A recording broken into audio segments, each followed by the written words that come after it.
speaker is originally from Seattle. She's a first-year undergraduate in English and Business Strategy.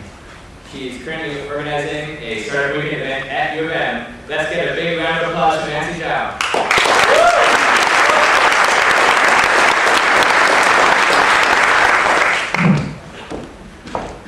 Can everyone hear me? Yes? No? What? Yeah? Yes? Yes? Okay. I don't know about you, but I try and start every weekend by being productive. It doesn't happen. For the last weekend, what happened was I touched a lot of dirty door handles. I live in a dorm.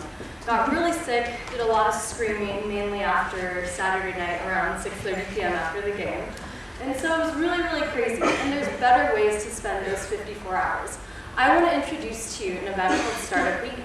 Essentially, it's a crash course for people who kind of are interested in the entrepreneurial world, but don't really know how to go about it.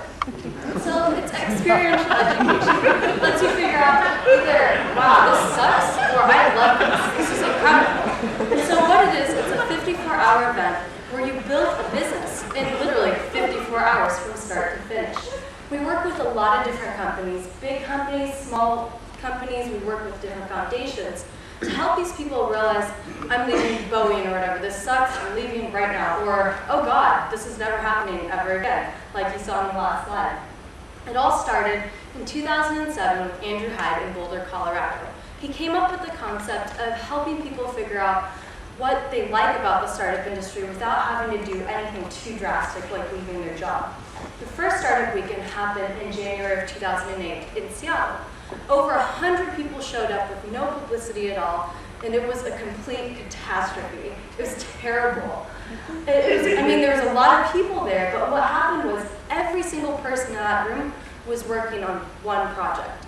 So imagine this, you're in a cubicle with over 100 people talking about one thing, or you're going on your lunch break with over 100 people. So it was, as you can imagine, a complete mess. So the second time around, they decided to change it up. This time there were about 50 pitches, and each team had about 2 to 12 people. And instead of working with 100 plus people yelling and screaming at the same time, it was a lot more structured and provided a lot more room for you to experiment. In 2009, Mark Nager and Clint Nielsen, both Seattle natives, decided to take over the Startup Weekend organization from Andrew. What they wanted to do was they wanted to publicize it around the world, and so they did that. 2010, actually just 2 weeks ago at the Kauffman Foundation, the Kauffman Foundation was actually able to give a $400,000 grant to the Startup Weekend organization. So really, really big news, really, really supportive in this event that allows people to start a business from start to finish. So this is how it goes. Friday night, you go in. If you have an idea, you pitch it in front of everyone. By the end of the night, you form teams. There's people screaming, there's people yelling, there's people manipulating. It's kind of like the bottom of the New York Stock Exchange. Saturday, you work all day. You work crazy. You can work till 2 a.m., 3 a.m., whatever it is, on your product. And sometimes mentors from the community will come in and kind of tell you how your product is going, kind of figure out what kind of pros and cons you have going on at the moment. Sunday, you work really hard again. You work all the way until 5 p.m. when you pitch your product and you show off your product, usually with glitches, to everybody in the room and usually to a panel of judges. And some really, really great things have come out of this. Some of these companies have gone on to continue to raise funding or actually form a company or even be sold to a different company, which is really, really great news. But it's not all about the money. It's actually really about the community. So right now, Startup Weekend is in over 100 different cities around the world. So you can find it in Israel, Australia, China, Japan, Singapore, wherever you might think, there's going to be a Startup Weekend.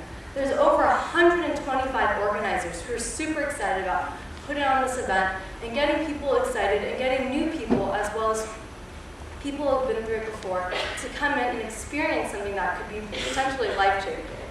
And there's been over 2,100 alumni who have been to an event more than once. In fact, we've actually had over 15,000 people come through the event and do the 54 hours, do the sleeplessness, do the yelling, do the screaming, and have a ton of fun with it. And now you might be saying, I kind of want it. I kind of want to just kind of do this whole experiment thing where I have a weekend free.